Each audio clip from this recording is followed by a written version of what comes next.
guys, we can't do this alone. And I think that's if I could, and I will, I'm gonna go and put a title on this episode, right?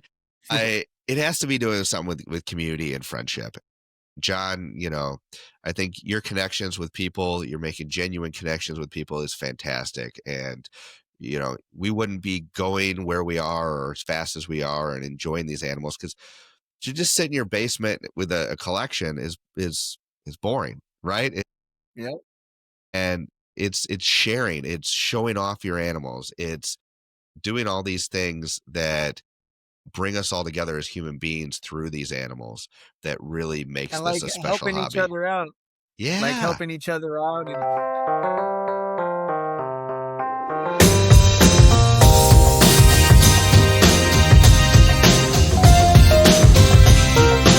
Back, bringing you experts in snakes, geckos, frogs, and spiders, and more of your favorite content creators. This exotic pet conference is free, and it's all online. Emily from Snake Discovery will be delivering our keynote address. You won't want to miss this event. Mark your calendars for September 27th at 1 p.m. Eastern. With 17 sessions across 4 tracks, Epic is the largest, most comprehensive event of its kind. Visit epic.live to see the schedule, our guest list, and more details. See you there. Everybody, welcome back to another episode. My name is Bobby, and today my guest is John from Killer Exotics. Welcome, John. how you doing, man? Thank you for having me on.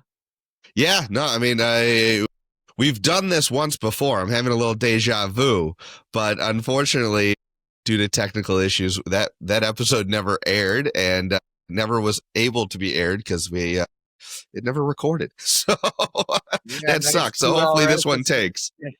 Yeah, 2-hour episode, but honestly, it was meant. Things happen for a reason, and this one will be better because we have a lot more to talk about since breeding season started and it's almost ended. So you've had a lot that has happened. Yeah, we got more geckos too since then. So it's been, I think, like a little over 4 months since we did that first podcast that didn't record. Like you said, everything happens for a reason. I've said that so many times in this hobby. I couldn't agree more. So, well, let's start off with, if people don't know who you are, John, who is Killer Exotics? Why do you breed geckos? Where did this come from? So, what Killer Exotics is basically, I love animals. I love reptiles. When I was a kid, I loved dinosaurs. So, growing up in South Florida, like being around a lot of reptiles down there and get to see alligators and all that stuff. I just love animals. I'm passionate. I used to breed geckos, leopard geckos, and bearded dragons when I lived in South Florida in Lake Worth near West Palm Beach.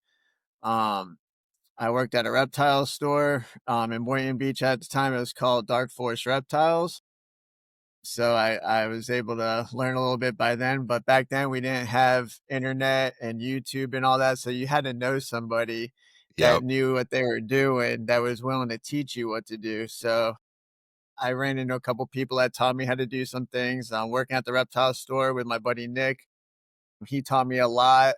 I remember him showing me my first gargoyle gecko. And back then they were just black and white. They didn't have all these crazy colors like they do now. And it's funny how people are trying to go back to the black and whites now. Yeah, and this was probably about 20 years ago.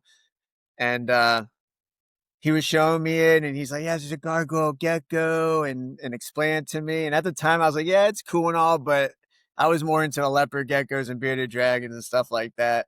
They did have crested geckos at the store back then, but they were cool and all. I didn't like how they dropped their tails. That was one negative thing, but a little later I'll get into that. I got into the cresties a little bit too. But basically what I like to do is, since I took a 14-year break from breeding, my dogs passed away 4 years ago, and I can't get another dog again and go through all that. So I got back into reptiles. Cool. Yeah. So yeah, I got back. And you're coming full force, man. You're. We'll get into it in a little bit, but you're definitely you're snatching up some nice ones. I'm trying to make up for the 14 years that I missed out. But so anyways, yeah, me and my nephew, which my wife calls him his her brother, because they're more like a brother in age than a nephew. So We went to a Show Me Snake show. I ended up buying 2 redfoot cherry head tortoises Ooh, because nice. I have 2 sulcata tortoises that I bought 20 years ago when I bought my first dog when me and my wife got our first apartment. And I still have those tortoises to this day. They're huge. They're about 70 pounds each. And they gave me eggs for a few seasons, but I haven't got eggs this year or last year. I think my male's just bothering her too much. But anyways, I still got those tortoises. I back in the day I used to have alligators. I had 3 baby alligators in a big 75-gallon tank in my living room. I You had had panther alligators in chameleons. your living room. Yeah, you are a Florida boy. Oh yeah, and then at the time I was living in a 1-bedroom loft. Like we couldn't have I couldn't have alligators. You have to have a special permit. But since my buddy worked at a reptile store and he was able to hook me up at the time. So yeah, Right. I had those. I had panther chameleons. I get leopard geckos, redfoot tortoises. I had everything, and He just put the basically my store in your house, apartment. basically. That's what it was. So we ended up moving into a 2-bedroom, double master bedroom apartment. Okay. So one master bedroom was my reptile room, and then we had a other master bedroom for us. So I had that for a while, and then I was in my early 20s, so I'm still partying, have a good time, not taking things as serious. Also, I was going for more quantity than quality. Like I had some quality, but you just wanted everything at the time, what most people do when they get into reptiles. I mean, we all pretty much done it. So now what I'm focusing on is more about quality, producing healthy, like nice structure animals, and just giving people a chance to own one of these awesome geckos. Like they're so cool, man. Like the colors on them, how they fire up, fire down. They look like baby alligators. Like they're just so cool, man. And there's still so much more to learn about these guys. And that's what Yeah. makes it even more fascinating. I do think they're the Wild West. We'll get into the crested geckos in a little bit, and I love them too. But they're already a little more advanced as far as how many people have been working with them and the genes and stuff like this. So I feel like the people getting into Gargs right now are the people like crested gecko people about 10 years ago. So Yeah. there's just so much potential, which really is exciting to me. So that's awesome. So you ended up getting your first gargoyle where again? So take it back. I With went to the with show me. this generation. Yeah. So me and my nephew, after my dogs passed away, went to Show Me Snakes. Then the Repticon in Atlanta was the next show, and we went to that show. So I'm Okay. walking around. My nephew goes to this table and she's talking to an awesome lady. Her name's Sam from Ancient Creations. And Nice. she's explaining to us about the gargoyle gecko and I was like, well, like what's the maintenance on these? And she's like, well, no heat lamps, no UV. You feed them the Pangea. You do feed them crickets, but you don't have to feed them all the time. So I was like, you know what? This is actually I can have a bunch of these, and they're so freaking cool looking. And so I was like, you know what? I'm thinking about maybe getting one of these. So I knew that, what was it? Daytona show was like 3 weeks from then. So I was Okay. like, I think I'm just going to wait and go to the Daytona show, do a little bit more research, and then take it from there. So as I was about to leave the show, I go to another table that had gargoyles, and they were nice. Like, and when she was explaining to me about the stripes and this and that, and how thick they are, how they go from the like from the neck all the way down to the tail, and that's how they're more money. Like I'm getting a quick like little like she's telling me about all this stuff, so I'm thinking, okay, I'm just learning about this. So he had a nice gecko with stripes going on its back, and he was asking 200 for it. And I was like, and his name's Bobby too. And he's Nice. like, Great name. "Will you take $160?" And he's like, yeah, I'll take $160. So I was like, all right, I'll take it. Cause then I can go home, check it out, take care of it, go to Daytona, talk to some other breeders. And that's where I met David from Tiki's, and I met Paul Morlock and Kelly from Rack House and Amazing. Eclipse Exotics. I mean, those 3 right there are the best in the game, pretty much. So, Yeah. um, I did my research before I went to Daytona, and I heard about the Deadpool, and so I really wanted one of those. So I go to Dave. I was like, "You have anything Deadpool line?" He's like, "I brought one Deadpool offspring, and then I have a granddaughter." So my buddy Bobby that sold me my first gecko, he met me at the show and he ended up buying the granddaughter and I bought the Deadpool offspring baby. And now I Nice. own both of them because my buddy got out of it. It's So now funny I how got that both of them. happens. Yep. And at the time, I really wanted both of them. I just didn't want to drop the money. So then I bought that one. Then I go across. I talked to Paul and Kelly, and I was at their table for probably like at least 2 hours talking to them. They're giving me so much awesome information. Like I can't tell you. And So this is the like, first time you met them, right?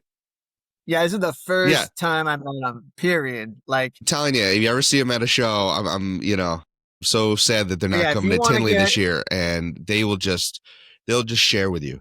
Paul and oh Kelly are yeah, just amazing. They're the most yeah, giving if you want people, a and they school have so lesson much on knowledge. geckos, talk to Paul because he's so passionate and he's been doing it for so Yeah. long and he loves like you can tell when you talk to him like he loves his geckos and I just can't thank him enough because between Paul, Kelly, David learning from all his stuff on his videos, Brian from Sundown, he's an awesome dude, like such a good guy. Like all those Yep. people right there, they've been in the game for a while and when I first got into this, the one thing I did was pick their brains because I mean, who better to pick their brains are them if they're willing to give you the information and I'm answer all my questions, then I'm going to ask them as many questions as I can. It's almost like I should start a podcast and ask them a bunch of questions. Yeah, It's exactly. kind of the same idea, right? And Yeah. no, I completely agree. When you're just starting out, there's so much to learn. And even, how many years have you been doing this now? So this is my third season breeding. Awesome. In So we're in the July, same timeline, yeah, and I right? didn't even know about this whole COVID bubble thing where everything was expensive. Like I had no idea about that. Like when I came into this, like I didn't come into it looking to make money. And then once I saw like prices of stuff compared to how much stuff was back 14 years ago before I took my break, just even with glass tanks, how much the prices went up. I'm just like, wow, this is crazy. I was like, maybe I got into this at the wrong time with everything so sky high with prices, but I Right. got into it, and in the beginning, like I thought paying like $3,000 for a gecko was insane, but now it's like the norm. Yeah. Yeah. It is crazy how you kind of scale as you go up in quality, right? So absolutely. I remember my very first gecko, which was Hawaii, right? She was, I think, $450 at pet store, right? And I thought that was insane, but she was a beautiful six stripe. I had never seen a full six stripe at that time. I'm so glad I got her because she's still unique today with her yellow coloring. And then, I stayed around that $400 to $600 range for a while. Then I pushed it up to $1,000. And I got a few animals that were $1,000 or more. And I thought, holy crud, I can't believe I'm spending $1,500 on a gecko. And Yep. then, like you said, at some point you're like, okay, that's $3,000. Okay, what about $5,000? But I think But you when got to you be look, smart with it. yeah, and but when you look at that gecko compared to a low end gecko, and I mean, you see clear as day, like it's like night and day. Like You better. this gecko, the colors and the like saturation, everything is just amazing. Like you can sit there and look at it forever. Where the other one is like, yeah, don't get me wrong, a gargoyle's a gargoyle, it's cool and all. But I mean, Hmm. of course, the one with the color and the pattern and stuff is going to get more looks than just the average low Yep. end guy. Well, and just looking at as you grow in this hobby, and we'll show off some geckos in a little bit. You know, there are certain things you get an eye for, right? You see the potential in certain babies. Genetics and lineage are important, but also just because it's X line or X kid doesn't mean it's going to be a stunner. And so you need to be Right. smart about it. Are they showing signs of greatness? Do they have a potential to kind of explode and show that color pattern? Because these are not, traits that are easily predictable, right? And that's what makes it sort of fun too. And so that drives up, value. There's not, I mean, remember when I first started, there were no super or ultra blotches available. Like if there was, you're talking at least $5,000. I think $7,000 was what I saw, on Morph Market one time with a gargoyle queen had posted like the first ultra blotch I've ever seen for sale. And looking back now, I'm producing stuff just as good, if not better than that. But it's also 4 or 5 years later, right? So these are all Yeah. relative things. And, and I'm not going to get 7 grand for those. So it's a lot of supply, demand, but also just, what's new? Where are we pushing the boundaries? And I see gargoyles really pushing the boundaries over this year. I mean, just this year alone, Yeah. the amount of amazing stuff I've seen produced and come out, would have blown away people 2 years ago. Yeah. And so it makes it a lot of fun. So, okay, you started off, you started off strong. You got some Rack House, you got some Deadpool. Um, how many gargoyles were you planning on getting a whole bunch right away and starting a breeding project? Or were you just going to get like a pair or a trio and see how it goes? So with me, when I do something, I can't just do a little, like I'm all in. And so when I met my buddy Bobby at the show and I was talking to him, I'm like, dude, you wait and see. I was like, give me some time. I was like, I'm gonna have some high end, nice quality geckos. Like I'll have everything going right. You wait and see. So now he just came over here last weekend just because he'll come like every few months and come over because he's about an hour and a half drive from my house with no Yeah. traffic. But he comes over last weekend. It's probably been about 3 months since he's came to my house. And he's like, dude, this is just ridiculous. He's like, 3 years ago you had nothing, and now look what you have. And he's like, I'm proud of you. He's like, he saw how hard I worked my ass off for all these geckos. Like I work for a cleaning company, and so they're called Southern Grace House Cleaning, and they changed my life because if it wasn't for them and getting that job and working for them, like I wouldn't really have all this because they pay me well. And like I said, I used to clean 2 to 3 houses a day, and all in my mind was geckos, geckos, geckos. Like the more I Right. clean, the more geckos I get. Now that I got my stock and everything, I can chill out on the clean. 'Cause I used to do like 60 cleanings a month, Wow. and now I dropped it down You to ever put like in your 40. headphones Well, and rock out to well, podcasts about geckos while you're cleaning? put it this way, I listened to all yours so many times, especially with Oh, thank Paul's, you. Sundown, all those guys. Like, I mean, I listen to them all, and then I also listen to the Gecko Pod. I mean, and they haven't been like you. I know you taking a break, but you started back with John with Gecko. Was it The Golden gecko Gex, right? guys. Yeah, Yeah, yeah, yeah. goldenrod gex. Yeah, John is awesome. So So, finally, you guys been putting stuff for me to listen to. But like I said, I listen to it all.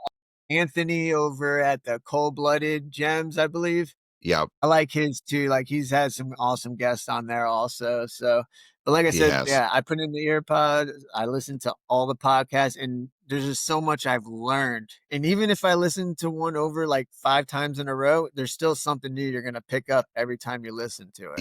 It took a little bit of getting used to listen to the sound of my own voice, right? I It's kind know of cringy for a lot of people. But I listen to them not because I want to hear what I have to say, but I want to listen to, Paul again, or I want to listen to, X, Y, and Z. I've just talked to so many great people. And you're right. Every time I listen to it, and I was in the conversation, I pick up on new things and implement new things. And I listen to the other podcasts just as well because, like an Anthony's podcast with James, and he went and talked about his grow tent and how he's been James is utilized. an awesome dude. Isn't That he dude, awesome? he's been with me since day one on my Instagram, and like we talk all the time. Such a good dude. Like that dude is awesome. Like I can't say Yeah. enough good things about him. Well, he had a great idea, and he shared it publicly, and I ran with it and reached out to him, and it's working better than I could have ever imagined. That's And so I awesome. think it's really going to be something big in this hobby.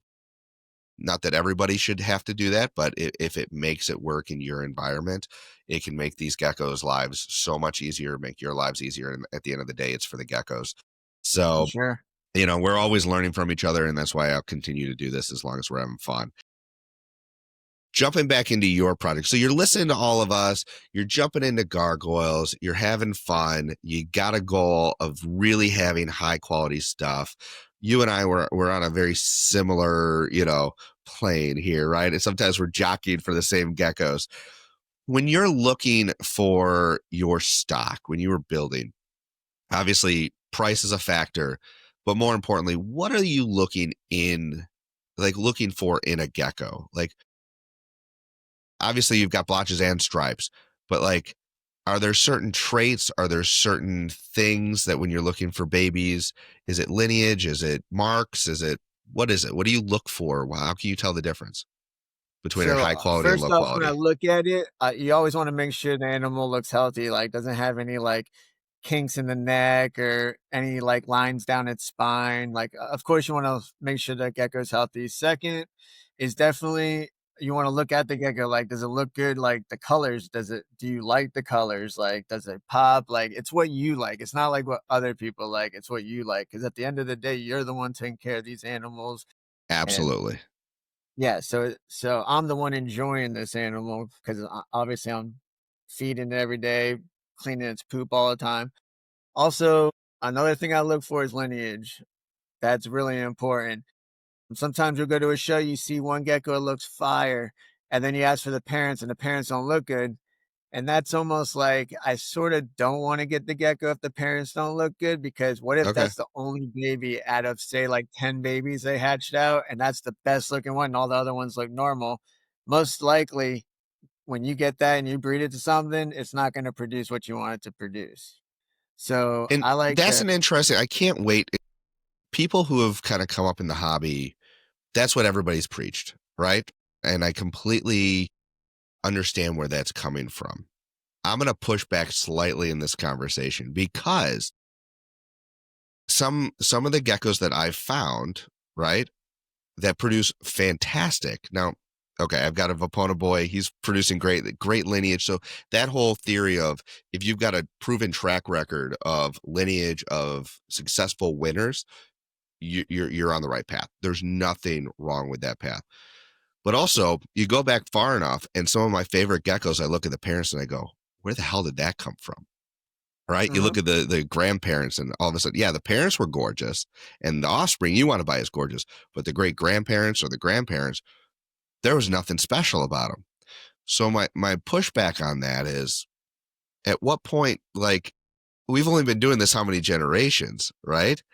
I guarantee you, your favorite people in the hobby started with ugly geckos because For they weren't sure. available, you know? Right. And so that's where I kind of like, the more I do this, the more I kind of push back on that idea, because I feel like in this world, visual traits, in my opinion, right now, and it could change, are almost more important than lineage, because either the gecko has it or they don't have it.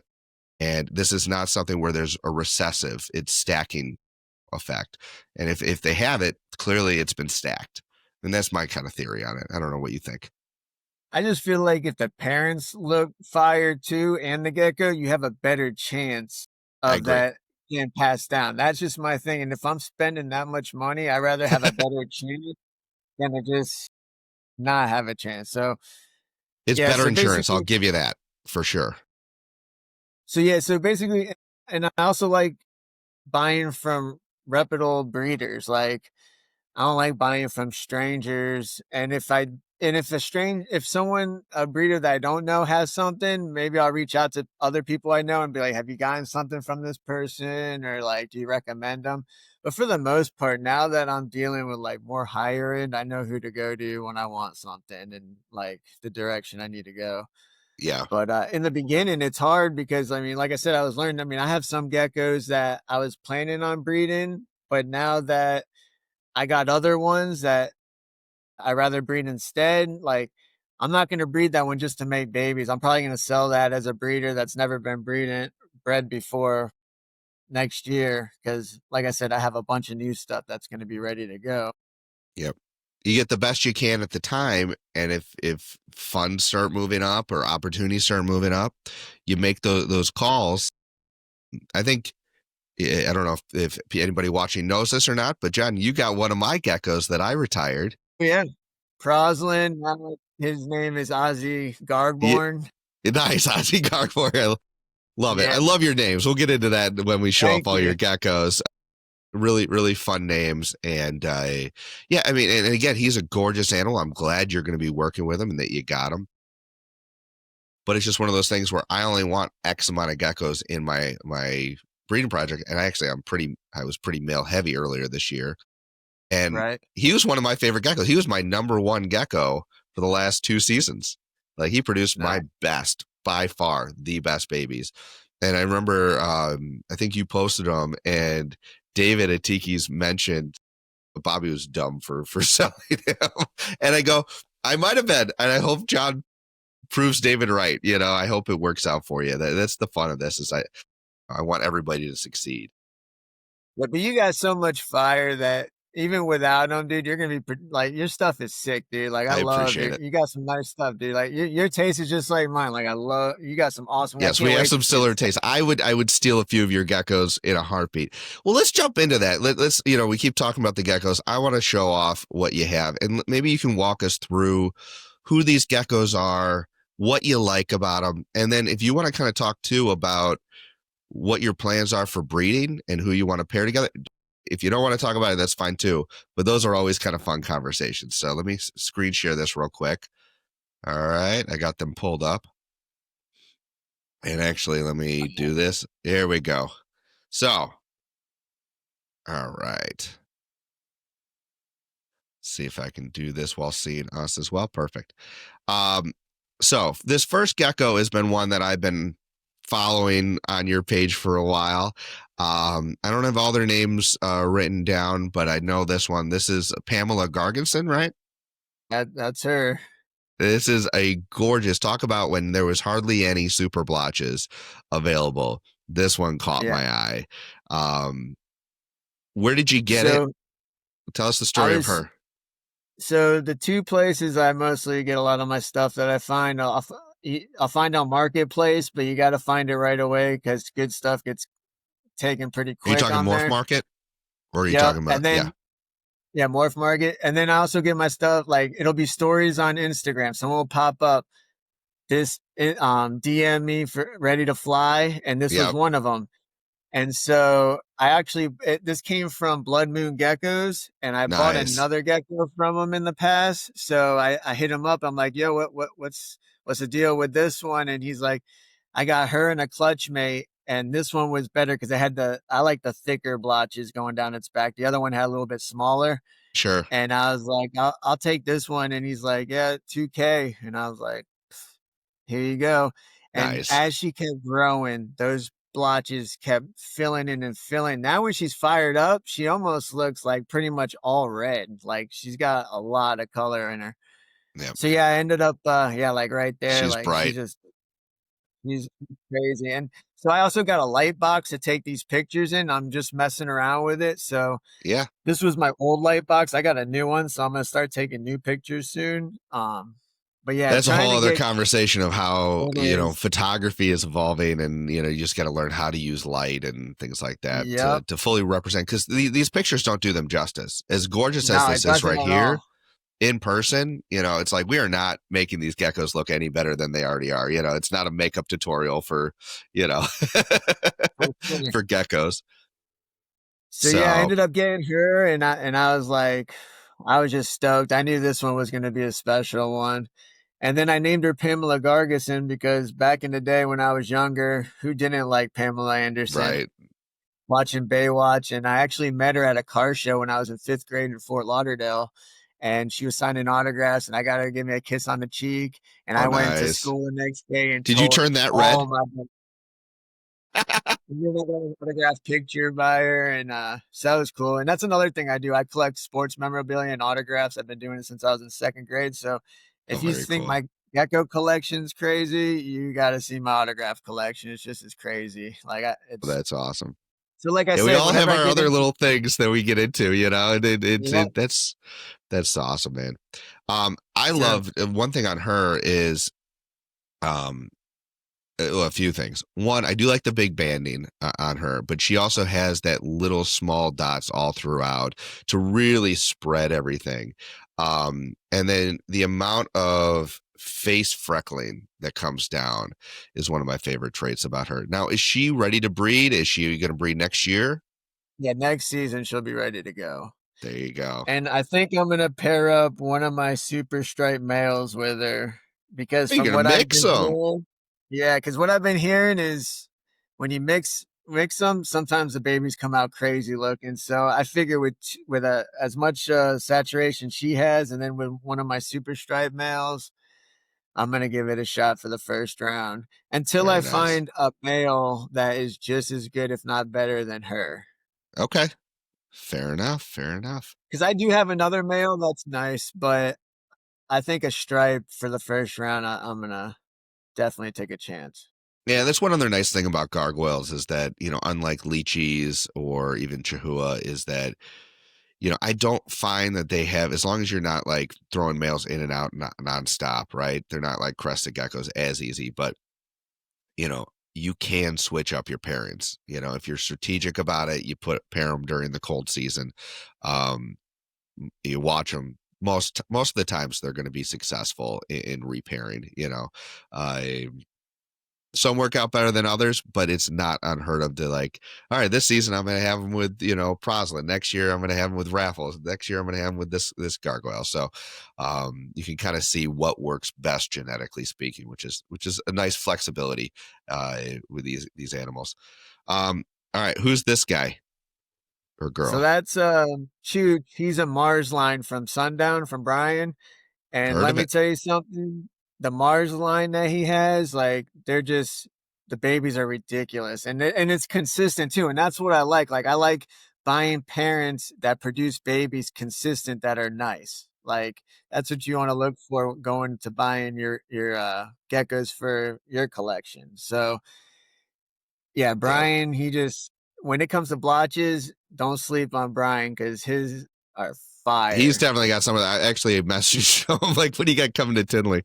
So I definitely got my eyes. I'm looking for one more killer blotch female. So if Pamela doesn't really want to stay with you and you're looking for cash to spend, we'll talk after this because I've got some crazy stuff coming up that I could use another female. Now, is this the same one just fired down? No, so that's a female from Mars line. That's Kim Gargashian. So Very nice. yeah, that's a fire down picture of her right there. Yep. But when So do she's you like your fired your up, blotches fired up or fired down?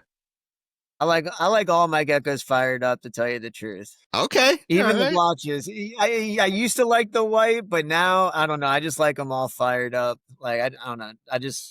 It's That's funny my you say that favorite. because I feel like the more I talk to people who are new to gargoyles, right? They love that contrast. They love the real red with the white fired down look, especially in blotches, not so much in stripes. Um, but as people stay in this hobby longer, I get your answer. We just want them fully fired up, see their full potential. I don't think there's a wrong answer there, but I find it interesting the more people I talk to that have But you had know what? gargoyles for a while, they like them fired up. You you know what sucks though is like when you go to a show and you vend and you sell them and they're all Hmm. fired down, and it's like, man, if these things were fired up, they would sell so much faster because when people walk up and understand and you try explaining it, and then that's when I usually have to take out my phone and show them a picture like, okay, this is fired up and fired down. They're like, whoa, that's crazy. I was like, it looks like a whole new gecko. Like you're getting two geckos for the price of one, basically. It does. So there's a few things I can say about that. First off, um, pictures are great. If you have especially with lineage, right? When I vended, and I've only done one show, so I am not the vending expert, right? But things that I've seen that I really enjoy, I forget who it was, but I saw somebody do this and I copied it, where they had an iPad and they had, the pictures lined up and you could swipe through and see all the parents and all the information you wanted to see, some sibling photos. I thought that was great. The other thing that I did, and I kind of copied this from Carl Vargas, so South Tex Gex. Yep, I know Carl what you're talking has, about. you know what I'm talking about, his peekaboo I've windows. seen it. So he's got the acrylic peekaboo windows, and I didn't have the time, the money, or the resources to go and recreate those. But when I vended, what I did is I bought heavier cardstock, right? And so the setup that I had, the cups kind of went into the setup, so it was dark around the edges anyway. And then I put the cardstock. I had them cut out the exact size of the deli cup, And on the top, I printed off the parent photos so you can see what the parents look like. And then as you do kind of a peekaboo, it would keep it dark in there so they'd stayed fired up. And then when they opened it up, it'd be a nice fired up surprise and they could see what the babies look like, which made it interactive, which got people just kind of like, ooh, what's in there kind of thing. Especially if they were already interested in geckos. So for me, it worked out great. I would highly recommend it to anybody who's doing it. Because if they're just in those acrylic, wide open, tons of light, they're going to fire Yep. down. And if they're on paper towel, they're going to fire down. So yeah, So I'm yeah, with you. so what I noticed was, all right, so my first acrylic cases were totally see-through the whole thing was see-through, and they Yep. would stay fired down the whole time. So then I bought some ARS cages from my buddy Tom at Southern Rays Exotics, Okay. and his were blacked out on the sides. The acrylic was black, and then the only thing that wasn't was the front and the top glass piece that slides, Yep. and they seem to stay fired up longer than they would with the other case. So that's a plus. But yeah, I noticed that on I the last also show. think that, they're not chameleons where, well, it is a lot like it's light absorption. Not that we know exactly what causes them to fire down, but I find that if they're on a dark surface, right, they tend to stay fired up longer. You put them on paper towel or something light, and they fire down almost immediately. Yep. So that's one aspect of it. Humidity is an aspect, just their mood's an aspect of it. But I really think that when you're displaying things, have something underneath, whether it's like black paper or some sort of like moss or substrate that is a darker color. You're going to get a better shot of actually firing up your animals. So all For little sure. tips, right? Yep. So yeah, because you want to show them off the best, and it's always what you don't want is exactly what they're going to do. So never work with kids or animals because it's frustrating. I do both. All right, let's look at the next one. Is this the same Yeah, that's her. That's just fired. fired That's just up? fired up. Yeah. Yep. So what do you guys like? Leave it in the comments right now. Fired down, fired up, fired down, fired up. All right. Now this is a gecko that I know immediately. All right. Let me flip this. There we go. Um, this one, talk about lineage. Where did you get it? So this sucker right here is a Kotex sibling to Tiki's Kotex. So I named her Maxi Pad to keep the names going in that direction. You've got But half the people loving that name and half the people hating you for that, but I love it either way. yeah. So I remember when Palm Street first started up and Tiki's first started his Palm Street, he released this gecko in the store. And I remember listening to it while I was cleaning, and he's like, "Yeah, I'm releasing a Kotex sibling, da da da da da," and I was like, "What?" So then I'm going on and I'm texting how much, and then my phone froze up, and I was like, "Oh man!" And then I get it back the thing, and I'm like, "How much?" And someone put 3K, and so I'm messaging him on his personal phone, on Instagram, on Palm Street, on a bunch of different things. Didn't get any reply to the next morning. I was sweating it out. I was like, someone else probably got him. Then he texted me. He's like, "Can you talk?" So I call him back and I was like, "Yo, man." He's like, "You're the first person." He was like, he goes, "Do you want it?" I was like, "Heck yeah, I want it." So I ended up getting it. And then he's like, "Dude, there's literally like 7 people that want it. And some people want to do trades and this and that, but you're the first person that contacted me." So he's like, "It's yours." So ended up Nice. getting this one. And It's all about the timing. thing was only, It's all oh yeah, about timing. it was only like, it was super small. And now since I got it on crickets, that thing got like 5 times the size in like 5 months. It's ridiculous. Yeah, I find So my females grow faster too, just in general. But yeah, she's gorgeous. And talk about, so if people don't know who Kotex is or now MaxiPad, um, they are a cross between a Deadpool Junior male who's a stripe red base with a super blotch, right? yep. So, and that's what's kind of cool. So, kind of talking earlier about mixing the two, how you can get some really crazy stuff. You've got Uh-huh. the six stripe influence here, but you can see, And I almost see it sort of forming another line with those blotches right in between and underneath Yep, in and the that's what it belly. does, you know? And Yeah, so, she's I know we're all after a fully covered animal, and these ones, they'll surprise you. Not all of them turn out this nice, but when they hit, yeah, gorgeous. Here, for let's take sure. another photo of her because you got a few angles. Honestly, too, I love how the line on some of these animals go from the lipstick all the way through the ear, through the whole entire body, and then it almost connects through the leg too and down the tail. Do you ever see that? That Yep. whole linear line?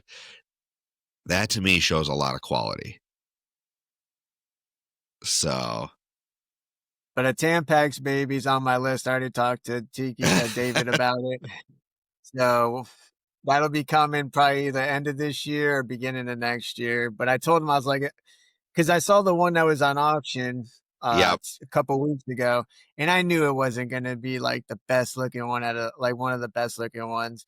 So I was like, I'm gonna wait because I told him, I was like, when it's time for me to get one and you're ready to release one to me, I want it to be like the quality You of want this you want cotex.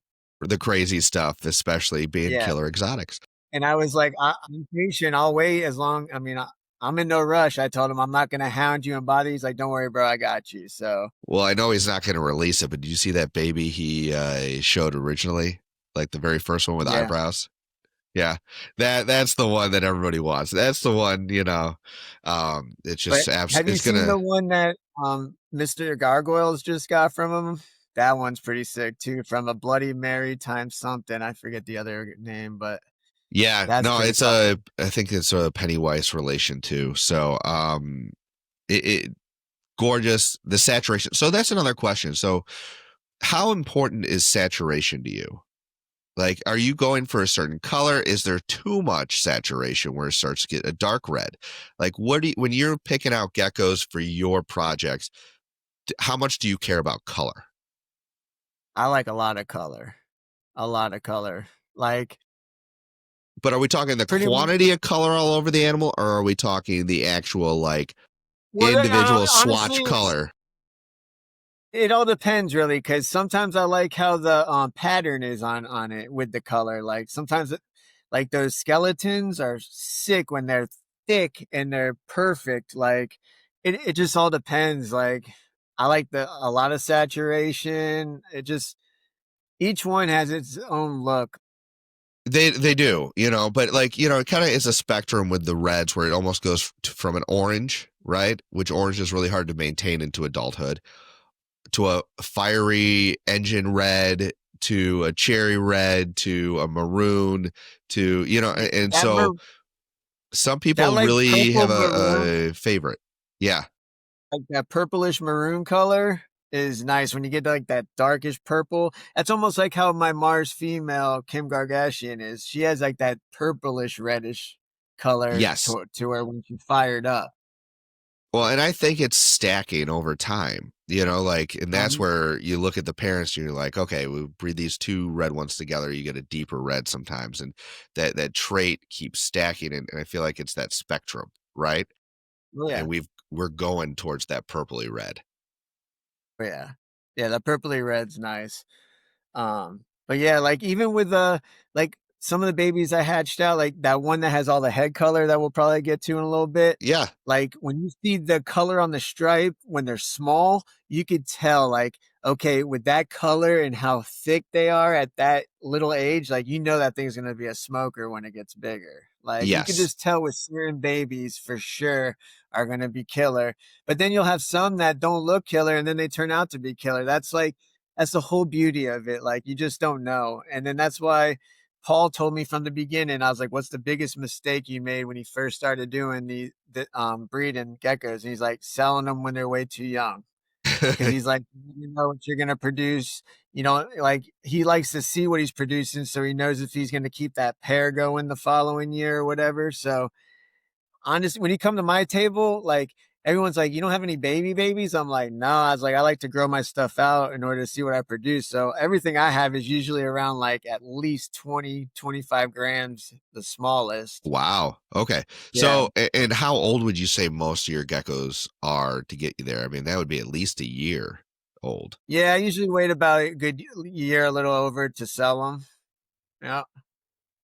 But then once I start to like get more advanced and know what I'm looking for, and I hatch so many out where you get to like know, then I'll start selling them a little smaller than that. But right now it's like I'm still learning. Like I still want to make sure I know what I'm looking for and all that. Yeah. Yeah. It's one of those things where I feel like you get an eye for certain things, right? Certain markers, certain cues. And again, some will surprise you and you'll probably have some regret letting some go away once you start selling a little bit younger. And I know a lot of breeders that won't sell anything under 10, 12 grams. I know some that won't sell under 20 grams. There's no wrong way of doing it whatsoever. As long as the gecko is healthy and able to travel safely. Um, but yeah, there's some babies that I hatch out that I'm like, I know you're great. I'm not keeping you, right? And then I've got other babies. I've had a few. So the two this year that just blew my mind with their potential, and I kind of regret because I did sell Eve. Okay, the babies came out, and I sold Eve, and I wasn't planning on it, and I only got two. And the new person who has Eve now, I had babies, growing in her. So hopefully those come out just as great. But when they hatched out, it kind of made me a little bit relieved from selling her because I'm like, they're okay. They're not that great, right? I'm not. It wouldn't have been like, holy cow, I made a huge mistake. Now I'm backpedaling on that, okay? Because the two babies I have, they look completely different. Like they almost look like they have two different dads, but I know they don't. Um, One of them, fullback already at like 6 grams. The thing is covered, and the sides were blotches because it's a blotch to stripe, pairing. That's turned into a solid stripe, right? Nice. And there's more colors, got little eyebrows starting to pop up, and more head and face colors starting to come up. Every time it sheds, it's just I'm keeping it. I'm keeping it for a while. The other one doesn't have anywhere near solid stripes, right? It's got, not the middle dorsal, but the secondary dorsal. Those are solid and they're orange, like bright orange. But that one got mom and dad's base color. That one is, I look at pictures of Eve when she was that age, when I first got her. They're identical twins, like identical twins. That's If it's awesome. female, I've got my Eve replacement. So, Nice. you know, like you said, sometimes that happens because when they first hatched out, I thought they were all right. Well, I'll grow them up, sell these, and now I'm like, nope, they're going nowhere, and they're only, I think 3 months old right now. So, And also to get that red base, sometimes it takes time. Like it doesn't happen overnight. Like I have a couple gecko. Like so, my lava burst that's bright red, almost looks like Eve, but she's a retake. She doesn't have any stripe going down her back, yeah, but she gets bright fire engine red. So I've been trying. Like I wanted to reproduce that same fire engine red at like what she looks. So I have a male that's growing out that has the pink tone, but he's never fired. I never see him fired up. So I'm waiting to see maybe if he ah, fires up red in the future. And then I have another one growing out that has a chance to look just like the mom. But I think red base is one of those things where the more I've produced red base babies, they look black. When they yeah, first they're come out, dark. they're super dark. The darker the baby, the better the chance of a red base. And it came out that way with this baby too. It almost looks melanistic coming out of the egg, and then it's gonna turn into a red. So, where the other baby right out of the egg, I knew it was not going to have a deep red base. Now, as it's getting older, because both parents have, red bases, really deep red bases, and the grandparents on both sides had red bases, um, it's going to have an influence. And I'm already starting to see that pinkish color, the hues of, some Yep. people would call it red base. I don't call it red base anymore, but more of that, kind of toned down reddish pink. But I think a lot of that color went into the saturation again of his stripes. So How it works, I don't really know yet, but it's so cool to watch, and they I'll are tell you what, different. them pinks are becoming popular. Everyone wants the pinks. Like when I bring a couple, I have some babies I bring to the show or juveniles that are pink and have the pink base, and you get everyone. Oh, look at the pink! Like everyone points Yeah. at the pink ones. Like it's pink is becoming real popular. So that's why I was like, I might as well try creating some more pinks if everyone's going crazy for pink. So, and the Yeah. pink does look cool when it's if it's the right pink on it and it stays like that. Right. And there's always something to be said about new is always going to sell. New is going to be exciting. What's in vogue today. Get what you like. Don't buy it. It's like, but also I think it's because the pastels, there's a lot of potential there. And also the pastels are a little less expensive than, the Deadpool line. And Right. so it's more obtainable for the people jumping into the hobby now, in some regard. So I think that's part of it. But yeah, they're gorgeous. There's that Barbie line, uh, My buddy Eddie SGT. from Yeah, Sergeant yeah, Geckos. Eddie. Oh man, he has Eddie, some fire stuff, and if it reproduces the way he thinks it's going to reproduce, he's going to be a household name. yeah, he's smart. Eddie's smart because he hasn't been into it long, but he's been buying like stuff that's like unique, like Barbie line that has a chance of being that translucent. Yep, And like he has a good eye to get good geckos. He's a good dude. I mean, I went out to Arizona beginning of this year and met up with him, and we chilled and talked geckos for a while. And yeah, I'm excited because like I met a lot of cool people in the community, in the gecko community. And him, James, who else? Greg from G Geckos, James Bangarang Exotics, Ricardo from R&R Gargoyles. He's got yep. some sick stuff. Like he doesn't have a bunch, but what he has is fire. Well, and Like, he's working with Mr. Gargoyles too, so like oh yeah, he's got some yeah. good friends. Johnny Rafters is another good breeder out there in Cali. I got my Lawanda from him, and Lawanda has been producing some amazing babies. Like, she gave me 10 babies for her first year breeding so far, and I'd say 7 out of the 10 are like, I'm holding back just to see how they develop. Like, That's some awesome. sick stuff. But yeah, Well, I like, did want to talk to you about that because, obviously I follow you on social media, and you and Eddie posted, you went out and visited him. And I think that's something that we need to highlight in this community is that a lot of us are far apart geographically. And yes, we connect on social media and through things like this, but how awesome is it to make a connection online like this and then actually meet up in person, whether it be at a show like Tinley or, yep. you get invited out to lunch. Like, talk to us a little bit about your experience in this community with just making friends because you seem to be Well, see, good at it. oh yeah, well, as you get older, so I lived in South Florida. I was born and raised. I lived down there for 31 years. All my best friends lived down there. And then 12 years ago, my wife got a promotion and I didn't want to live in Florida no more because I was just over it. Like I've been there for so long. I was sick of the heat. It was expensive down there.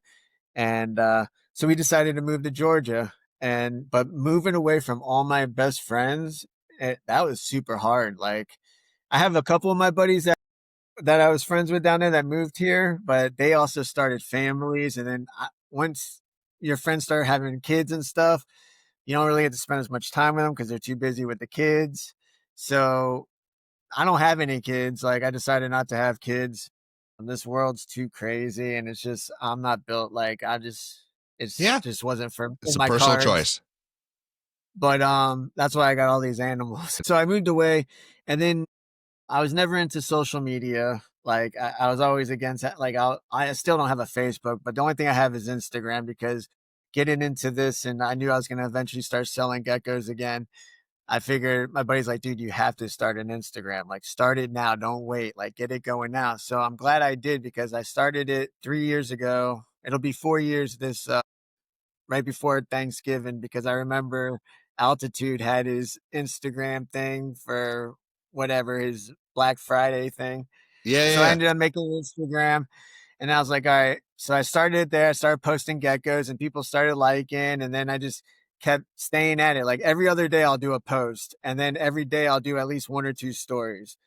And so I just been doing that. And then before you know it, after the first year, I had almost 2,000 followers in a year. And I was like, wow, that went pretty quick. I didn't think I was going to have that many. I thought maybe 500, maybe 400 in the first year. yeah. And so it just kept taking off. And then that's how I started meeting people. And then like people will say, oh, you got nice geckos. And I'll look at their page, yo, you got some fire too. And then you just start conversation. And then that's just you just start meeting a bunch of It people. always is easier when you have a shared interest and you start by Mm-hmm. complimenting each other, right? And so, you know, we're all humans. We're all, like you said, as some of us get older, it's harder to meet new people and stay in touch with the old friends. And this hobby really does allow you to make new people. I mean, you know, you're probably the exact same way with Eddie. It's like he'll just pick up his cell phone while he's working and give you a call, Oh, and yeah. and it's to the point where there's certain people you don't mind. Yeah, here's my cell phone. Text me anytime. Call me anytime, and we'll chat geckos because we're all a bunch of nerds. And then you find out, hey, I'm heading out this way, for either just vacation or for whatever reason, and the reason I bring this up is, like I said, you and Eddie went and hung out, and that was awesome. And like anybody who I'm doing that to, I did the same thing with John. Now we have a podcast together, and I invite him out, and if he's ever in the area, I'll take him to dinner, kind of thing. Because we're all human, we all just want that connection, and it really strengthens this hobby. And I think it's awesome that people are putting themselves out there beyond being online. It's great to have 2,000 followers. Don't get me wrong. But those real, genuine, just really authentic relationships that can be had in this hobby are really what makes people stick with it and really makes this a special thing. And I just wanted to highlight that. But yeah, it's awesome. And every October I go to California to Oceanside. My aunt has a timeshare out there, my wife's aunt. Yeah, So she always invites us out there. So we go. So this time when I go out there, I'm meeting up with Ricardo from our Gargoyles, Mr. nice. Gargoyles. I'm gonna meet up with Johnny from Redline Reactors. We're all going to meet up for lunch or dinner or something, talk Geckos, just so we can all hang out because we always talk to each I'm other on jealous. I here. like all those guys, so And then yeah. hopefully I can get Ali from Godzilla Reptiles to come meet up with us because he's right there too. And then I know Koo's Geckos. I know he lives close to out there, so I'm going to reach out to him. It's just I like it. I mean, I just like bringing the community closer together. And then if I have an opportunity to meet these people and I'm on the other side of the country, like it's just Yeah, well, cool. Like, take it, yeah. that's fantastic. So And then like getting back to like October, it's always the weekend of Tinley that I'm in California for the October show. So I'll never be able to go to that show. So March, eventually I want to go to the March show. And that's when I'll be able to get to meet you. I'll get to meet James. I get to meet Chris French. Like that's yep, another good dude from Buckeye Rex. Like yep. he's another cool dude. But yeah, man, I was so blessed to meet all these cool people on here and have new friends. I just wish everyone lived closer. So, I know it's a big but country. People don't realize how big this country really is. yeah, That is fantastic. So, well, let's jump back. I want to show off a few more of your geckos while we still have some time. cool. Throw this back up here, and you can walk us through, my friend. All right, so this is still her. All right, now who is All right, so this one here? that's Snoop Gargy Garg. I All got her right. from Southern Girl Exotics from Erin, and she's been producing some killer stuff. Like in the last 2 years, the stuff that she's been producing now is like, wow. Like she'll be posting stuff on her Instagram, and I'm just like, girl, you're killing it. Erin really is a hidden gem. She's really not that hidden, but people know who she is, and everybody I know really respects her. She is producing some of the best gargoyles, bar none. I wish she would sell me more, to be honest with you. Yeah. You seem to jump on it faster than I do. Again, it's all Bro, like timing. There's certain it geckos is. she'll post and say, hey, I'm ready to go now. And I'm like, damn it, Aaron, come on. I was ready like 2 months ago. Now I don't have any cash, Just like I said, So, Instagram stories is the best place to pick up some hot geckos. Like she posted it on her Instagram and I messaged her right back and I was like, yeah, let's they go do this. fast. And But yeah. again, it's timing. Do you have the money now? Do you have the space now? Do you need it now? All of a sudden, something pops pores, and you're like, "Oh crap, I need another female." So these are all So factors. it was last December I bought this one. And before that I had one super stripe male.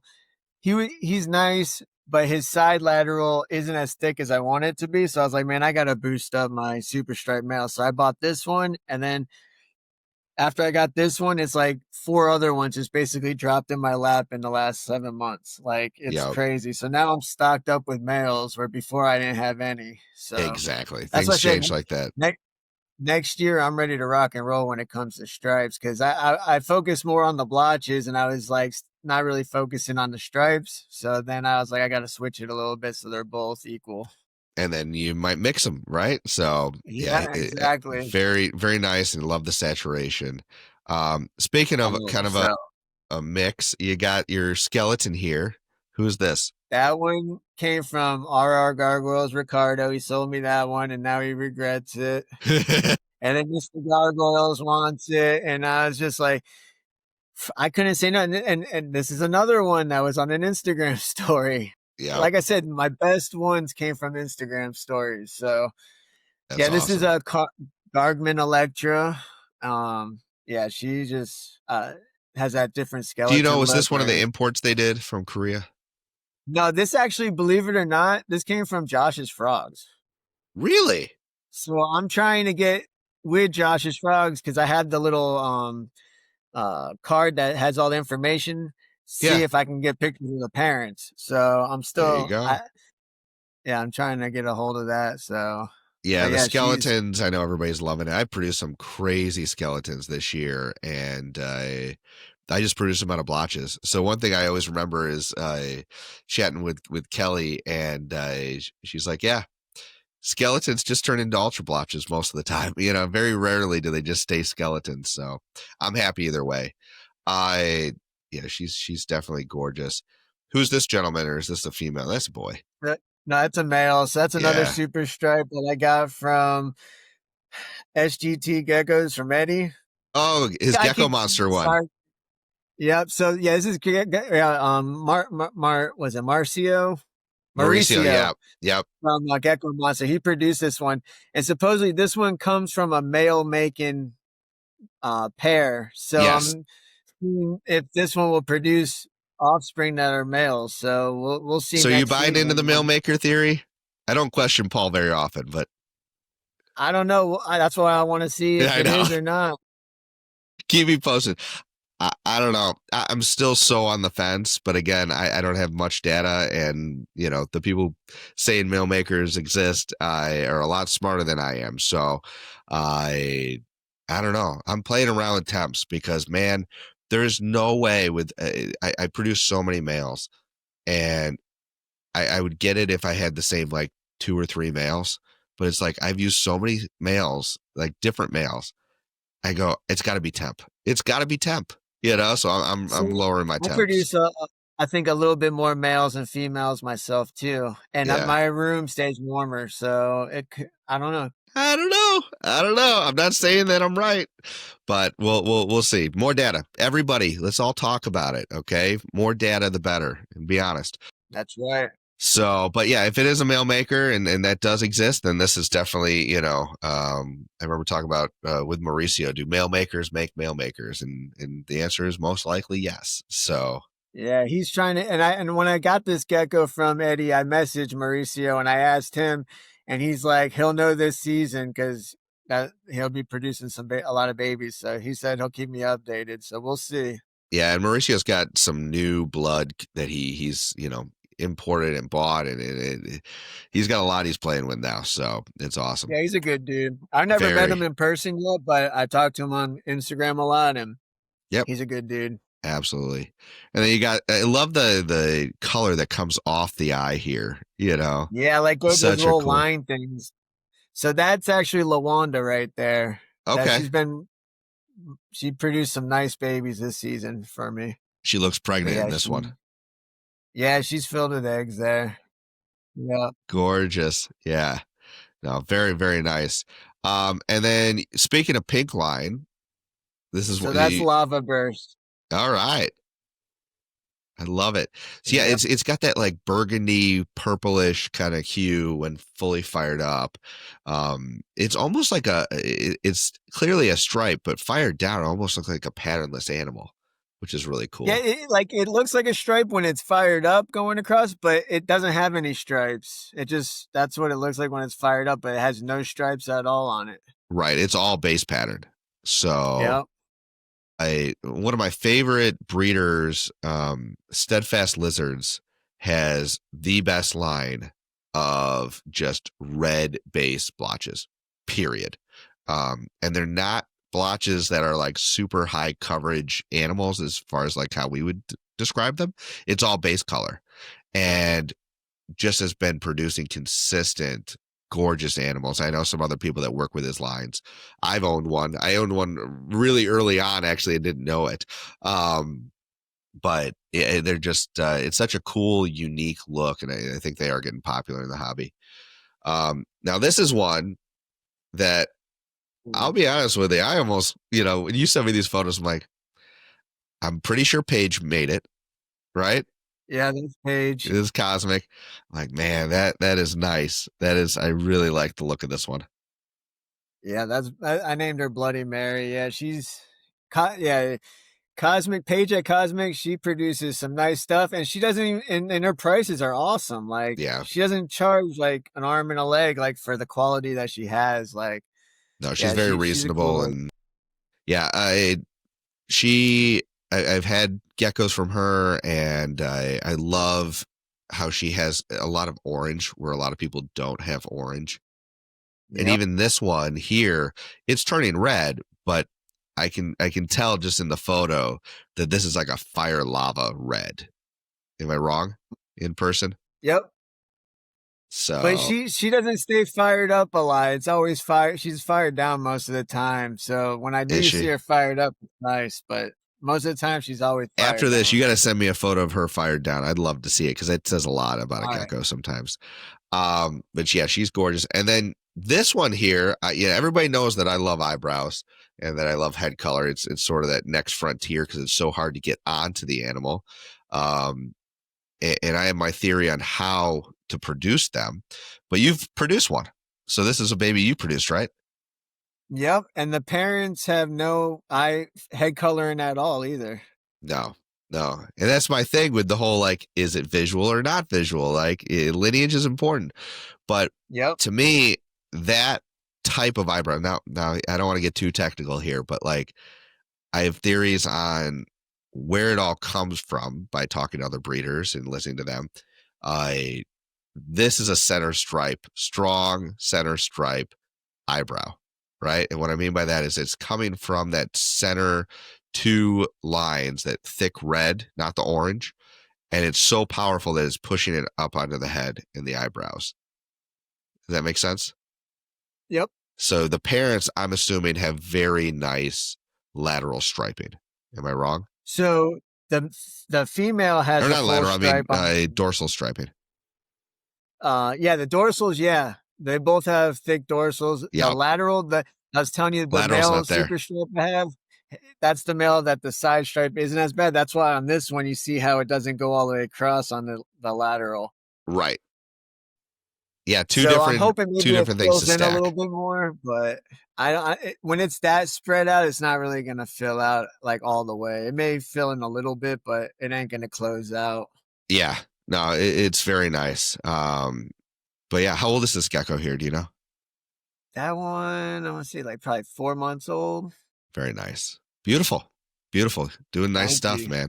Um, a little close up Yeah, there there's a of the bear head. out of the head. Yeah. And you can see I in was this shot, shocked. Like when I especially, saw, look at how thick that red is in the center. and that's what I was telling you about the babies. Like when they have the color when they're small, and it's a lot more saturated, and that's what I was talking about compared to a one that's just a normal one. Like you could tell this one's gonna have a lot more potential. Well, and even the saturation really dictates the overall final color to me.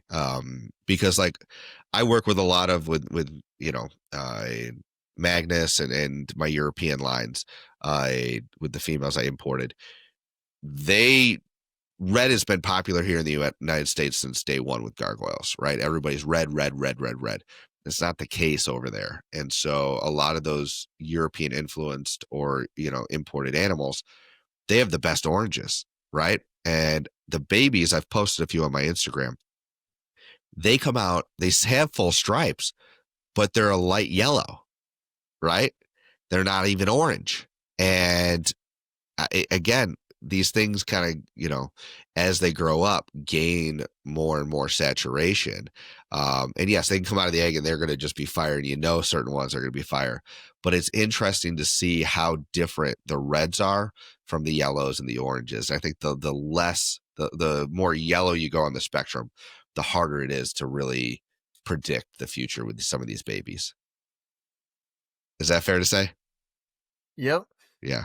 But yeah, nicely done with this one. Gorgeous. What about, you got some other babies you So produced? that's a Lawanda baby right there. She's Very got a little nice. bit of eyebrow dots on its eye, but not that much. Yep. Little specks, which are, I'll take them. I'll take them. Is that her fired up? No, so that's a totally different one. That one comes from my Vulcan and Schnitz parent, which that's another parent I have for the last 2 seasons that have been throwing out some nice babies. Very nice.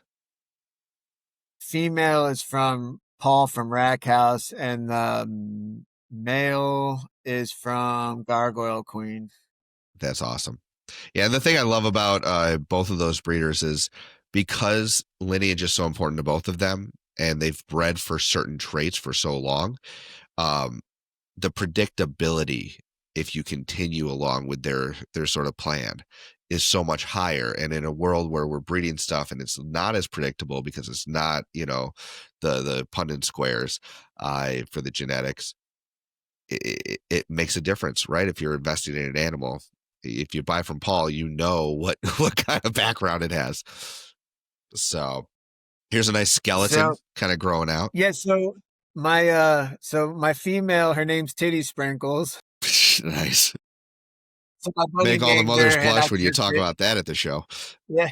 So when I first bought her, she gave me an egg. Like it was like 4 months after I bought her, she laid a set of eggs, and one was fertile and one was a dud. And I didn't even have her paired up with any males with me yet. Yeah. So the egg ended up hatching out, and it's Tigger, which is a skeleton that I have. And this baby was friggin' nice. So then I paired her up the following season with Flame, and she throws, if I'm not little over half the babies will have this kind of skeleton look to it, and then Nice. the other half will be stripes. So I know for sure it's coming from her side because this is the second male she's been paired with, and she's Yep. throwing that skeleton pattern. So next season, I'm thinking about throwing a better stripe in with her to see what happens, Sure. just to see maybe if it brings out the skeleton even more and stronger than the other male's doing. So that's going to Love be it. next And that's year. the fun things we tinker with, right? You kind of see what you're working with genetically, and that's awesome. Yep. And that's another one from Schnitz and Vulcan. So it's got a nice saturation. And that's a Another Lawanda baby. Yep. So very that cool. thing's going to look, I can't wait to see what this one looks like when it gets bigger. If Yeah. those, Do you ever because find that that's, your blotches, they hit around 5 grams and they look phenomenal, and then they go through a slight ugly phase between 5 to 12 grams, and then they blow up again? yeah, Have you ever kind of noticed that? Like, 'cause it's almost like the body's growing and the color's got to yeah, catch up, and then it does, and it's like, yeah. ooh, Because they that's get nice. that like lanky stage in them where they get longer and not as fat for a minute. Yeah, if And they were then, humans, they'd yeah, be in braces, kind of thing. So, yeah, and then you got some more blotches. yep, that's another one. That's from Cheeto and Hercules, baby. Okay, how many pairs are you running right now? So right now, ones that are laying, I have 13 females that are laying eggs this season. Wow, nice. Now I have other females that I tried pairing up and I didn't get nothing from this year. And then I had some Happens. that were awesome last year. And then this year I got nothing, not even duds. So it's Really? we, yeah. Yeah, I have Okay. two females that were awesome last year. And then this year, like I maybe got one set of duds, and then I haven't got duds for like 4 or 5 months and Do you nothing. keep your geckos together year round? Do you separate? How do you keep yours? It all depends on a few pairs. I keep the male in the whole season. Then the ones where I want to like have a few different females, I'll take the male out and swap them in. If the male looks like he's losing weight, I put him back in his own enclosure and bulk him up and Yeah. make sure he's eating and drinking. But for the most part, a lot of my Garg males, like I can just throw them in one tank. I'll leave them in there for like a week or two, put them in another, Okay. take them out. It just you just got to keep an eye. You just got to make sure they're not losing weight and they're still eating and they're still healthy. I find with my geckos, I've moved from I also do one-on-ones, and just watch them a little closer and really have a lot of different hiding spaces, right? Um, For sure. and when I say hiding spaces, I mean spaces that are only big enough for one gecko to get into. That's really important. Um, but I've moved to, I didn't want to do groups. I kept wanting to not do groups, right? I wanted to rotate males because that's sort of what I learned originally. Um, but now I'm on where I find that my males, the less you move them, the healthier they just stay maintaining wise. Like my males that I rotated in the last few years would lose weight. And I'd be like, okay, now I'm going to throw you into yours. And they gain weight again. But the males that are just constantly in are a little less aggressive with the females because they always get it, right? So they're not like super hungry for it. And two, their stress level, they're sort of used to everything the way it is, the status quo, and they eat consistently, is my theory. And so, you know, again, I this is just the way I do it. But I right now I'm doing trios, two females, one male. I've got one that I've got three females in with, and even more hides in that one. And I just have multiple feeding places, and we're just going to roll with it. Um, but yeah, because it's interesting how gargoyles are different than crested geckos, and I feel like they like more consistency. I don't know. Mhm. So I wonder the females that you had that were really consistent layers and then they didn't. Did you change things up on them this season? If anything, maybe just the male. Okay, yeah. But other than that, And how long was the male I in with mean, them for? I usually keep my males in with the female until they lay Yeah, no, that makes the sense. first set, and then I'll keep them in there a little longer. And then if I'm gonna switch them out, it'll usually be like about a week after the female lays, just to make sure that they connect again. Then Right, I'll take him out and make sure he's good. And then, like I said, I'll just put him into another right enclosure back and ready into to him. go. Yeah. Yeah, no, it totally works. I also think that gargoyles don't retain sperm nearly as well as some of the other nucal species. Nope. I So believe I'm right there with you. Like my first season, I could see that. Like everyone's like, "Oh, you could pair them up, and they could do it for up to 6 clutches, nope. maybe two." Maybe two or three. That's it. And that's why I Yeah. also keep the males in there because, like, I don't know if I'm going to miss a window, right? And I'm not, especially if I have multiple females, that's a lot of tracking of cycles, right? And I don't have the patience for this. Someone's got to come up with an app, just to track cycles. So, yeah, it'll be, to me, it's just more of a fail safe. What I actually do track is lay cycles because I find that females lay relatively consistently on their own schedule, right? And so I know a lot of people who have groups don't label who the mother is, right? Because there's a chance you might not know. You just find eggs. Well, I check because I have such a small enclosure. I know I almost check for eggs almost every day. Um, it takes me 10 seconds. And on a spreadsheet, I will go and say, all right, this girl is due to lay this week because she lays every, the beginning of the season, it takes a little bit longer. Maybe she lays every 75 days. Then by the peak season, it's down to 45 days, right? But I kind of track it so I know who's in what order.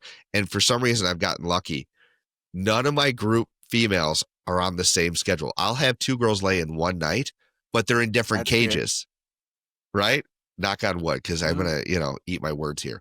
But like, I've never had it where 2 girls in the same enclosure lay on the same night, or Huh. even in the same like 2 days. So for me, it allows me to track lineage and know exactly who the parents are while still having groups, which is really awesome. Yeah, that's cool. Yeah, I mean, like if you can do it like that, that's good. But when you like you said, if you have a bigger collection, it's a little Oh, bit it's harder. impossible. Yeah. Yep. No one's got time for that. So, I speaking of how different they are from crested geckos, everybody loves a tuxedo, right? Everybody loves these Yeah. xanthic lily whites. Gorgeous. Absolutely gorgeous. You're producing these? Yeah, a lot of them. A lot They of them. All right. yeah. Yeah, I Really got a nice lot head of them. structure too on this. Yeah, that's the thing with the Xanthics. It's hard to find the big diamond heads. They're known for have smaller diamond heads. So Yeah. when when I got this one, I was pretty stoked. And then my male that I upgraded this year, Ludacrest, he has a bigger Bigger diamond head noggin. too. So and he has no dots. Where my male that I bred with her last season had a few dots on him. But Okay. all the Xanthic lily whites that I hatched out, all of them except for 2 had dots on them. So Okay. I got pretty lucky. But you got these people that don't like the dots, and I didn't know about this dot thing until Yeah, about the a year and a Dalmatian half, about a little spots. over. People get really passionate whether they like them or not. Yeah. So once I heard about that, I was like, I gotta upgrade my mail. So one actually fell in my lap like on Instagram. So I ended up buying one of those, and the babies this year are a lot darker and no dots. So I was Nice. like, I'm really happy with them. But yeah, I like the Xanthics. I didn't go crazy in the Cresties. I just do I got the Xanthics, the lily white Xanthics. I got some super Dalmatians, and then I got like a couple caps that I'm breeding so I can make some fraps. So Very nice. Yeah, get what you like, because they breed a lot yeah, more readily, as you know. You oh know, yeah, a it's lot more. crazy. You'll talk about like peak season Gargs will lay every like 40, 45 days. And Cresties, whether it's peak season, beginning of the season, end of the season, was it like every 30, 35 days, Sometimes every 3 weeks. Some of them, like I got 2 females that gave me 9 clutches of eggs so far. Wow. Yeah, Yeah. and then they look like they're still going to give me another 1 or 2. So yeah, the Cresties, you definitely get a lot more babies than you do with the gargoyles. But the plus and minuses, like gargoyle babies are so much easier to like control and like Handle. handle, where Yes. the Cresties are all over the place. And then you gotta wonder if they're gonna drop their tail and this and that. So Yep. yeah, like I That's said, why I'm Team I'm guards Gargoyle. all the way, but Yeah. But they're Cresties, cool. And you can get some really chill, adults and even some chill babies. They're all individuals. But yeah, definitely with you there. Every baby Cresty I've ever gotten, all of a sudden, if you're not used to it, you're like, what crack did you fall into? Like, you are just nuts. they're And quick, yeah. like my baby Gargs, it's like, especially if you handle them correctly and you habitualize them, like they are so much easier. They're so predictable. Like I know when you're going to jump. I can Mhm. make you jump. You know, I don't have them spaz out and just go nuts. Like, And I like how eh, they have claws and not sticky pads too. Is nice. well, they have both, but it's just more of it's not as like cling on to everything. Right. And I think that comes down to where are they on the food chain? Crested geckos are they're your prey items, okay?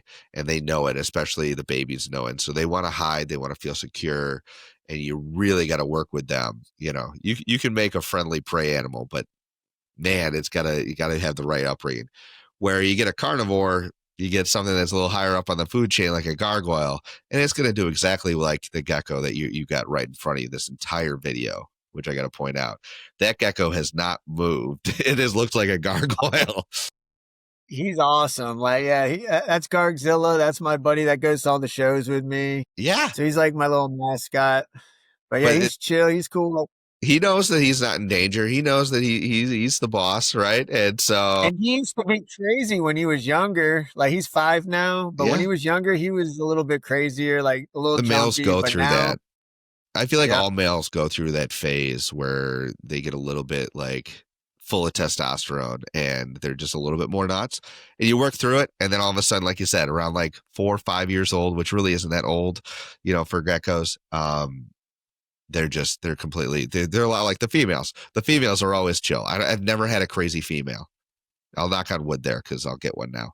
But like I have yet to have a crazy female. I so yeah, they're awesome. So cool stuff yeah, here. these are some Oreo offspring. That's one Nice. of her And then you babies. got one of the leucistics. Yep, the super fire leucistic. I just got that last month, and I Congrats. didn't pay full price for it.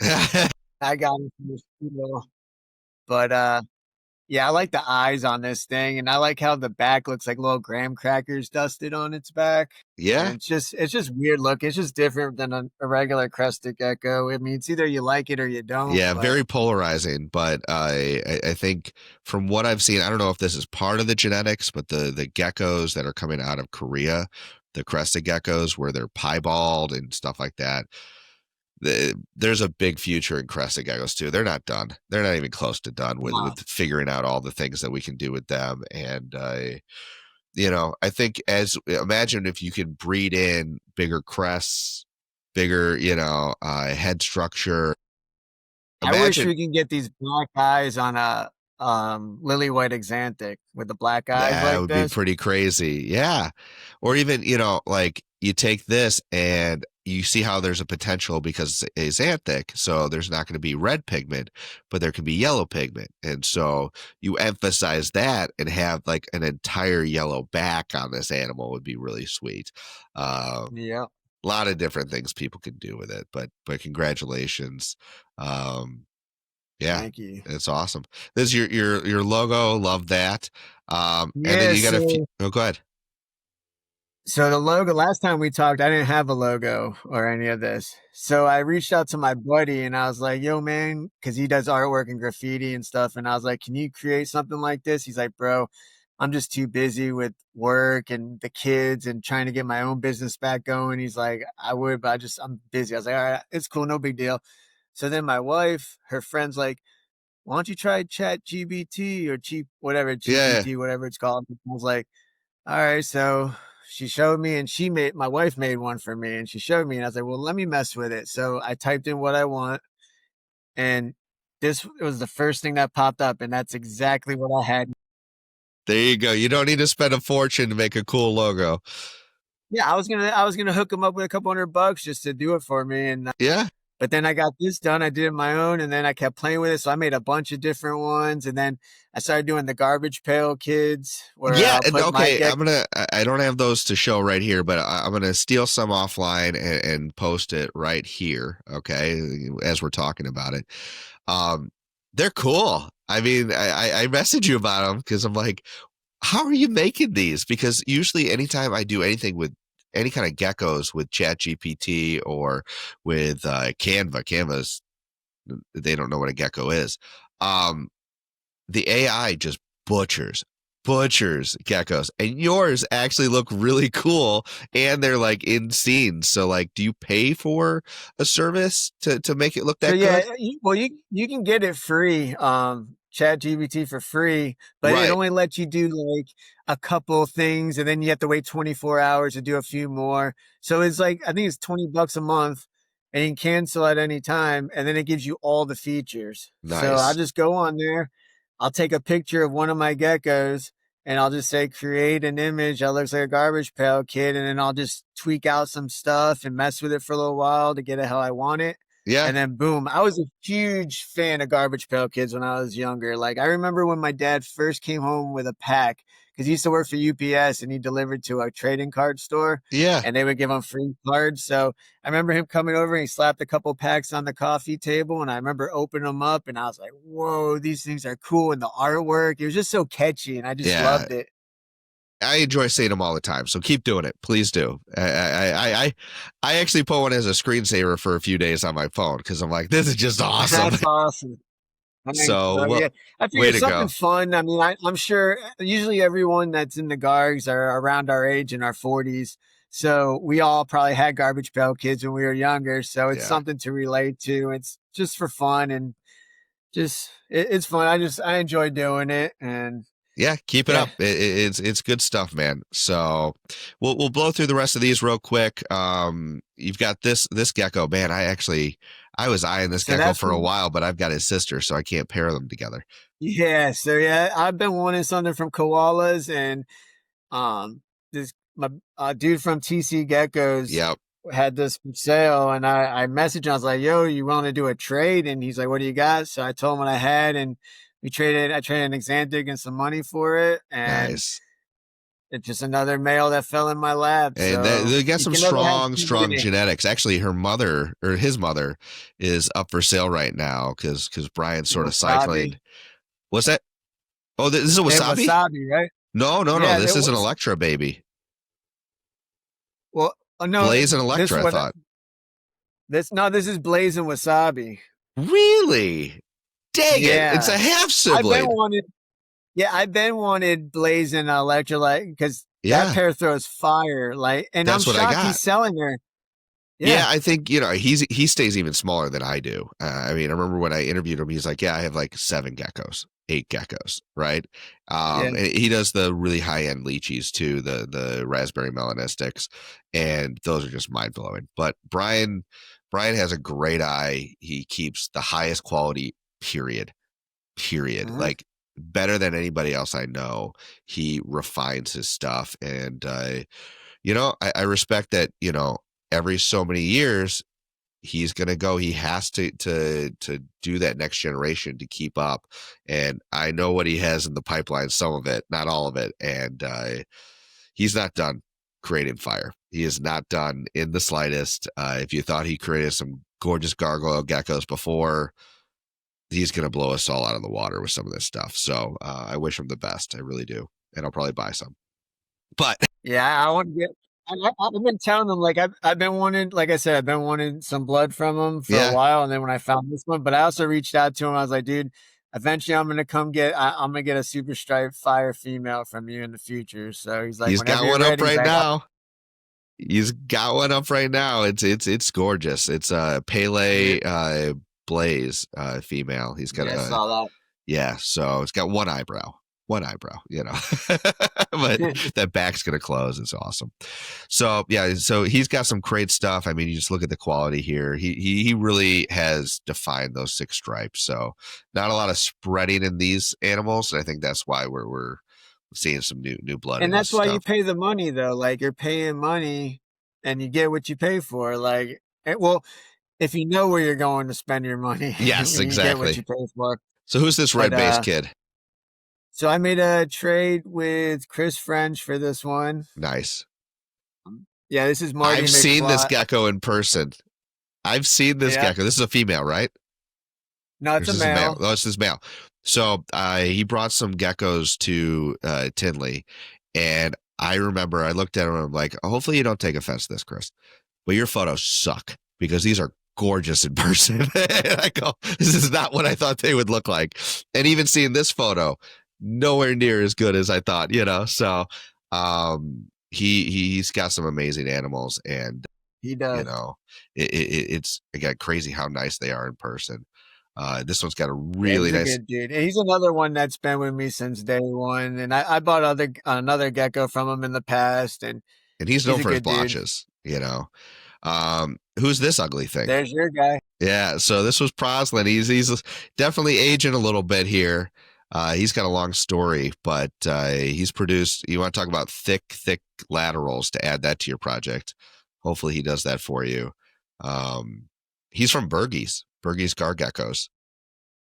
Yeah. Yeah, so fun story. He's traveled a lot. When I got him, he was a sub adult. He had never bred, but I actually got him from Canada. So Bergie's sold him to Canada with a few other geckos. And then the guy up in Canada, I think he went out of business, Bell's Exotic, and he was selling a bunch. So I bought 2 geckos off of him. I had no idea what import or export was, but it was just perfect time because like the export was like the next week, and he gave me free shipping. And so I'm like, Nice. cool. So the next time I tried to import, I'm like, wait, how much?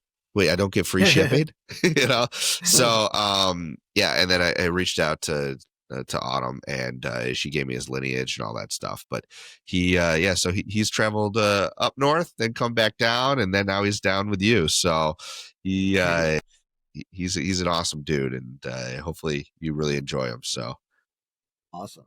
yeah. And then who's this one? So this is a recent purchase I got at the Southeastern Super Expo. That came from Sundown from Brian.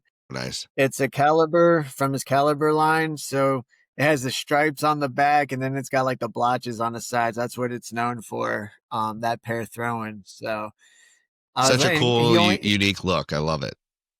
yeah, it was definitely unique. So he had it sitting on the table, and when Brian's at a show and I'm at a show, it's like I know I'm leaving with something off his table. Like Fair enough. he knows it too, so he always Are brings those a few what nights. kind Like, of gargoyles are these? These look a little feisty. yeah, those ones. Yeah, they got a little sharp teeth to them. Little baby Yeah, crocodiles, those right? are the three. Yeah, that was back in the day when I had the 3 baby alligators in my living Wow. room. That's awesome. Huey, Dewey, and Louie?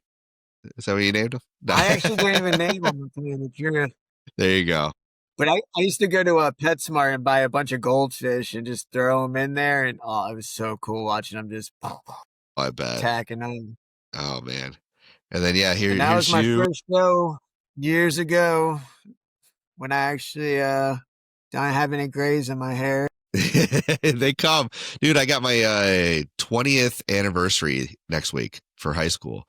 And it's just crazy how fast time flies. So Oh, yeah. nuts. Well, and then going back in time, these are your tortoises. We were talking Yeah, about that those are earlier. my 2 that I had, and when I got them, they're as big as that little baby in the middle when I first got them. So They grow, guys. Better be somewhere yeah, warm. they get big. And then You're that was peeking the through. first That's one a I cool hatched photo. out. Yeah, I couldn't believe it. Like when I looked in there, and I was like, "He's looking at me," and I was like, "It just reminds me of Jurassic Park, like straight up Absolutely. Jurassic Park right there." Yep.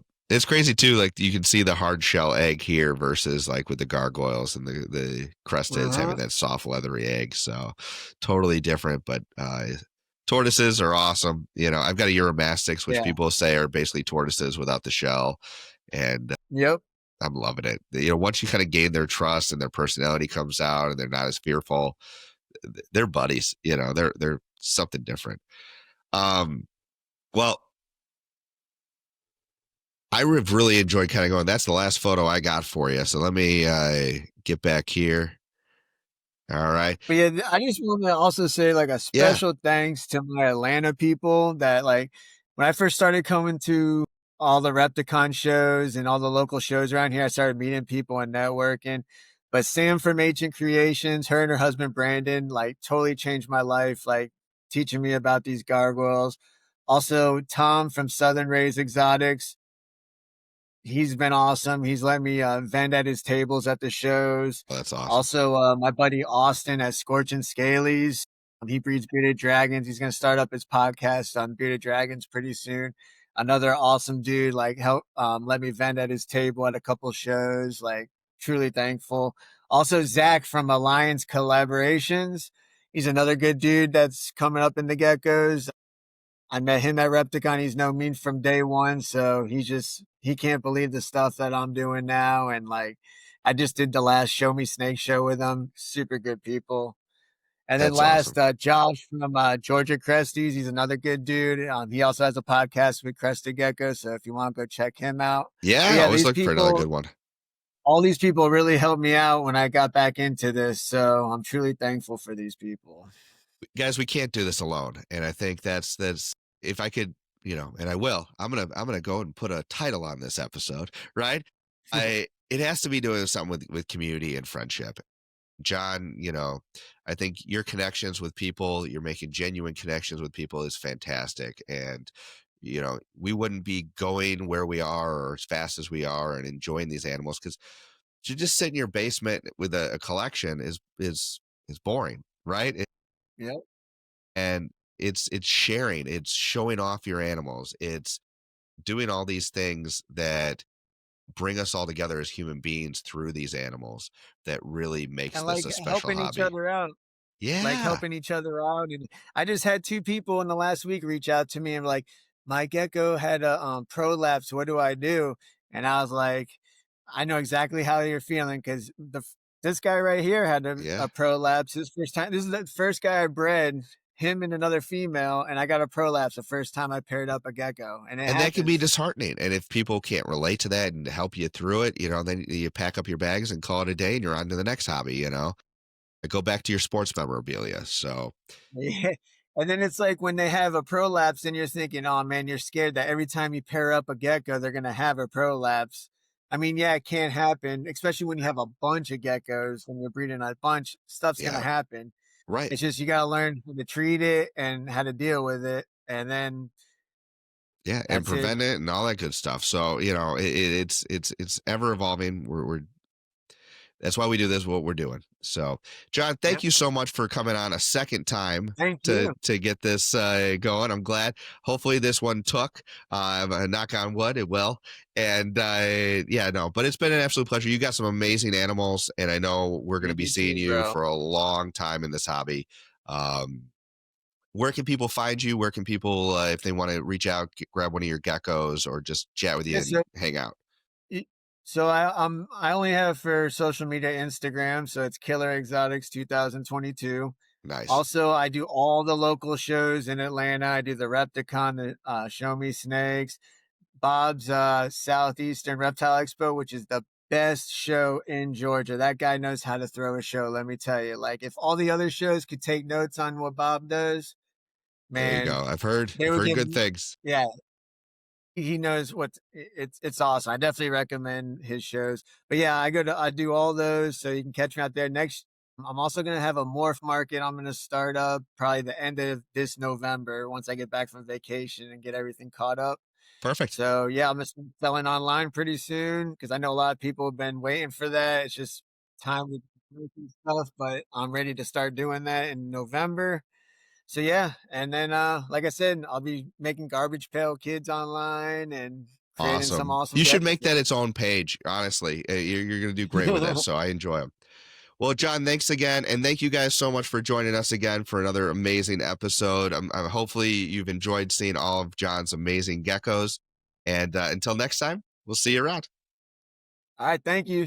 See y'all later. Hey, if you've enjoyed this video and want to encourage me to make more gargoyle gecko content, do me a favor, hit that subscribe button, share this with a friend, and maybe check out one of the videos right over there. I'll see you next time on Gecko Cove.